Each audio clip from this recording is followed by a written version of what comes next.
दैनिक पोषण फादर अरविंद के साथ। ख्रिस्त में मेरे प्यारे भाइयों एवं बहनों, आप सबों को जय यीशु। चालीसा के चौथे रविवार में आप सभी का स्वागत है। कल्पना कीजिए कि एक बहुत बड़ा कलाकार एक पुरानी कीमती मूर्ति के सामने खड़ा है जो मिट्टी और गंदगी से ढकी हुई है। वो कलाकार उस गंदगी को तुरंत धोने के बजाय थोड़ी और धूल लेता है, उसे अपनी सांस और नमी के साथ मिलाता है और उसी मिट्टी का उपयोग करके उस मूर्ति को फिर से सुंदर बना देता है। यूहन्ना के सुसमाचार में हम यीशु को बिल्कुल ऐसा ही करते हुए देखते हैं। वे सबसे साधारण चीजें मिट्टी और थूक लेते हैं और एक अंधे व्यक्ति को नई दृष्टि देते हैं। ये ईश्वर के प्रेम का एक बहुत ही कोमल पल है, जहां उनका थूक भी जीवन देने की शक्ति रखता है। लेकिन जैसे जैसे हम यीशु के दुख भोग की ओर बढ़ते हैं, वही थूक उनके खिलाफ इस्तेमाल किया जाता है। जिस पानी से उन्होंने चंगा किया था, वही पानी सिपाही और घमंडी लोग उनके चेहरे पर फेंकते हैं। ये हमारे जीवन का एक आईना है। ईश्वर हमें जो कृपा देते हैं, हम अक्सर अपने गलत चुनाव से उसे ही ईश्वर पर वापस थूक देते हैं। संत पौलुस हमें दूसरे पाठ में याद दिलाते हैं, तुम पहले अंधकार थे, पर अब तुम प्रभु में ज्योति हो। ज्योति की संतान के रूप में जीने के लिए हमें यह पहचानना होगा कि हम अब भी कैसे संसार में अंधेरा बढ़ा रहे हैं। एक बेपरवाही का थूक, भिखारी से मुंह मोड़ना। सुसमाचार में वो अंधा आदमी सालों तक बैठकर भीख मांगता रहा, लेकिन जब वो ठीक हो गया तो उसके पड़ोसियों ने उसे पहचाना तक नहीं। उन्हें उसकी खुशी मनाने से ज्यादा इस बात में दिलचस्पी थी कि वो आदमी वही है या कोई और। हम यीशु पर तब थूकते हैं जब हम दूसरों के दुख को देखते हैं और उन्हें एक इंसान के बजाय एक समस्या समझते हैं। पुराने विधान में कैन ने अपने भाई हाबिल को मारने के बाद यही बेपरवाही दिखाई थी जब उसने पूछा, क्या मैं अपने भाई का रखवाला हूं? हमारे जीवन में हम तब बेपरवाह होते हैं जब हम किसी की मदद की पुकार को अनसुना कर देते हैं, या जब हम अपने सेवा करने वाले जैसे सफाई करने वाले या दुकान के लड़के को इंसान ही नहीं समझते।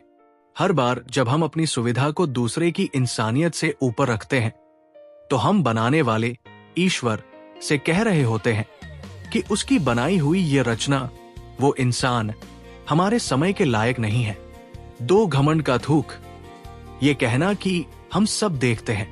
फरीसी लोग अपनी आंखों से तो देख सकते थे, लेकिन मन से अंधे थे।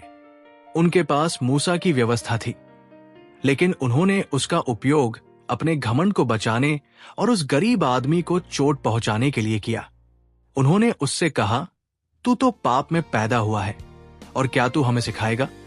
ये राजा साउल के पाप जैसा है, जिसने सोचा कि वो ईश्वर की आज्ञा से बेहतर जानता है। उसने आज्ञा मानने के बजाय अपनी मर्जी से बलिदान चढ़ाया। उसे लगा कि वो सही रास्ता देख रहा है, लेकिन उसके घमंड ने उसे अंधा कर दिया था।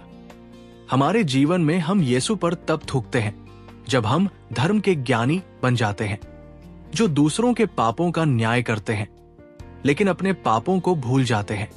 ये उस पति या पत्नी की तरह है जो दूसरे की गलतियों का हिसाब तो रखता है, पर कभी खुद का चेहरा आईने में नहीं देखता। जब हम कहते हैं, मुझे बदलने की जरूरत नहीं है, मैं सब जानता हूं, तो हम रोशनी के लिए अपनी आंखें बंद कर लेते हैं। 3 धोखे का थूक, ईश्वर के उपहारों का गलत इस्तेमाल। यीशु ने दृष्टि देने के लिए अपने थूक का उपयोग किया।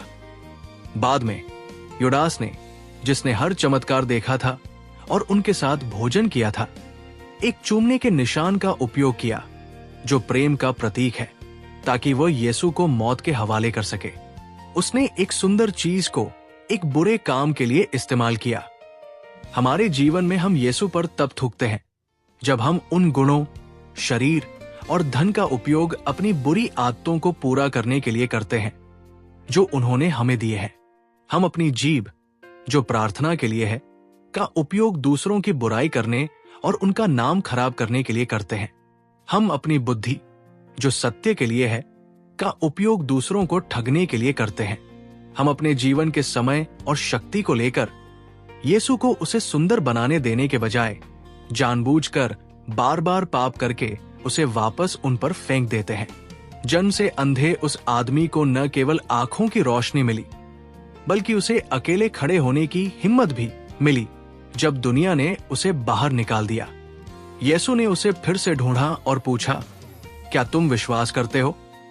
मन फिराव का मतलब सिर्फ ये कहना नहीं है कि मैं देखता हूं। इसका मतलब ये मानना है कि हम कहां कहां अंधे थे।